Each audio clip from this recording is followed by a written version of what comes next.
Assalamu alaikum. Bienvenue dans votre 9e leçon d'arabe. Aujourd'hui, nous allons découvrir une nouvelle lettre qui n'a pas d'équivalent en français. Néanmoins, elle existe dans les langues espagnoles et italiennes, mais aussi dans le dialecte de certaines régions de la France. Il s'agit de la lettre Ra, ou l'équivalent en français, ce qu'on dit le R roulé. Prenons d'abord notre mot d'aujourd'hui. Il s'agit du mot rommanatun, rommanatun ou rommana tout court. Rommana tout court, parce que là, on a une ta marbouta à la fin, comme ce qu'on a dit dans le cours précédent.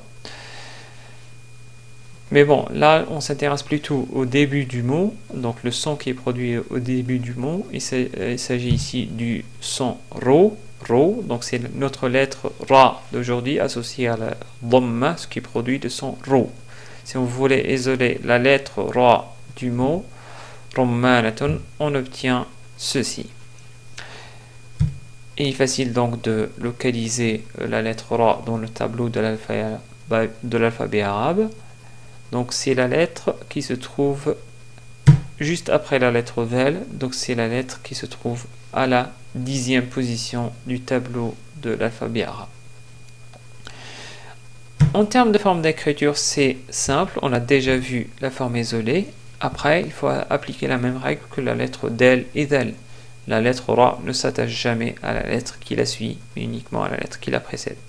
D'où on l'écrit de la même manière au début, parce que de toute façon, elle n'a pas de lettre qui la précède et ne s'attache pas à la lettre qui la suit, comme dans le mot risalatun, risalatun, qui veut dire une lettre. On peut prononcer aussi, et d'ailleurs c'est plus correct, quand on s'arrête sur le mot risalatun, on dit risala, risala, car on a une ta marbouta à la fin.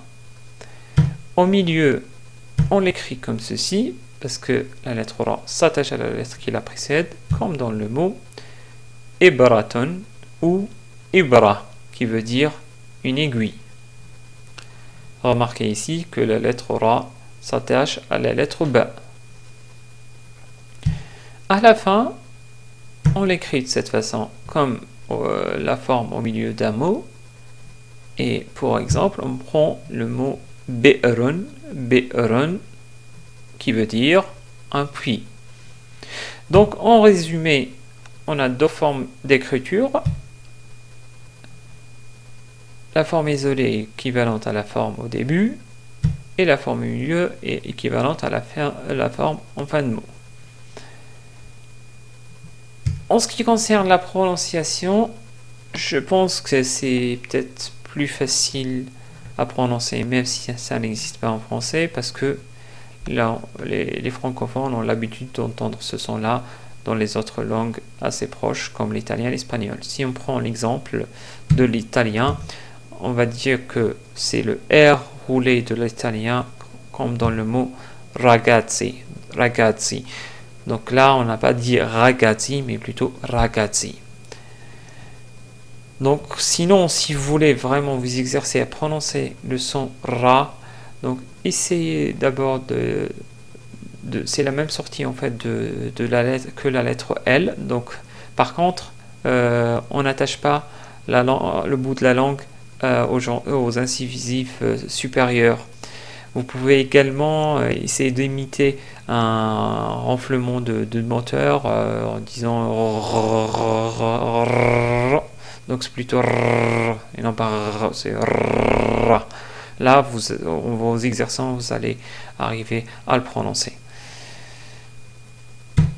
En termes de translittération, j'adopte la convention suivante pour distinguer le R français et le son ra de notre lettre d'aujourd'hui. Par exemple, si je voulais écrire le mot risala, je l'écris comme suit.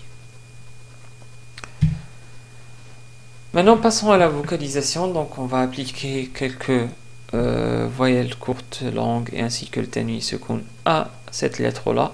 Donc, d'abord, avec la fatha, on prononce ra. Donc, avec ensuite la dhamma, on prononce ro, donc c'est ro et non pas rou. Avec la kasra, on prononce ri. Avec la soukoun, on prononce r, r. Avec la voyelle longue alif, avec une fatha, on prononce ra. Avec la voyelle longue waw, on prononce rou. Avec la voyelle longue ya, on prononce ri.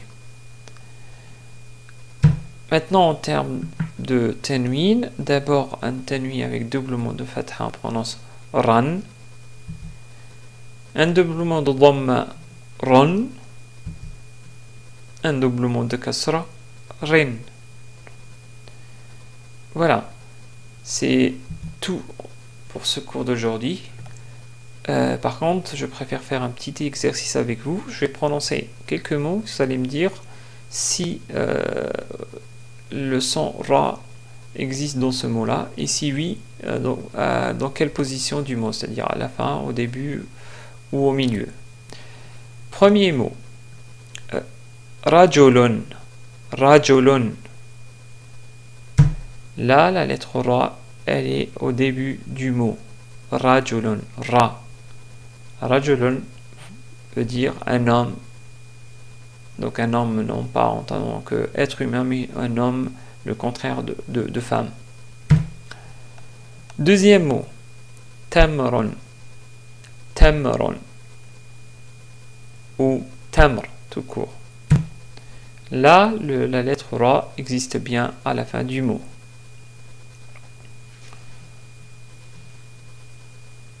Troisième mot, ghilafun, ghilafun.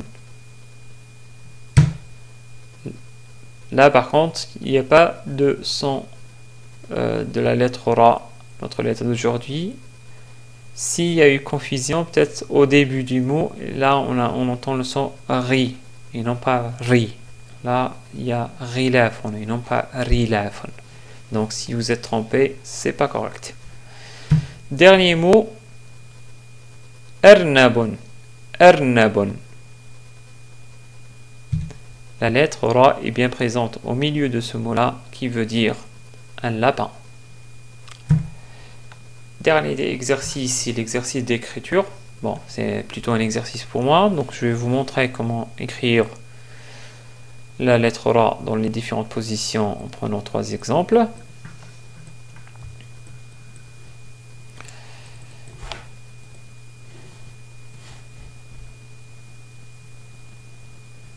Donc d'abord, si je voulais écrire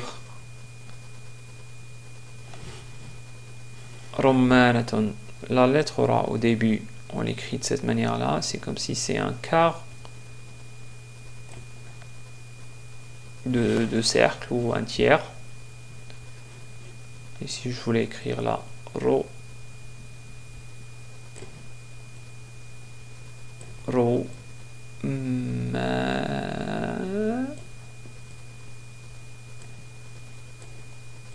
na, et on écrit à la fin ta marbouta. Remarquez comment j'ai écrit la ta marbouta.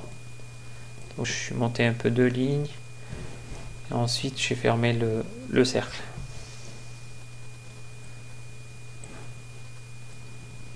Au milieu, donc on a dit que la lettre s'attache à la lettre qui la précède, comme dans Ibraton. Donc j'écris d'abord I, Ub,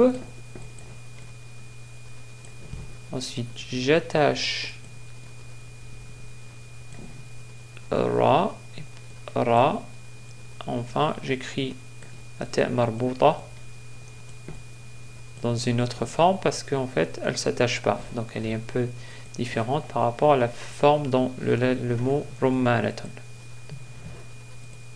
Enfin à la fin du mot, donc c'est toujours de la même manière, c'est écrit de cette manière là, comme dans le mot tamron, donc j'écris ta, puis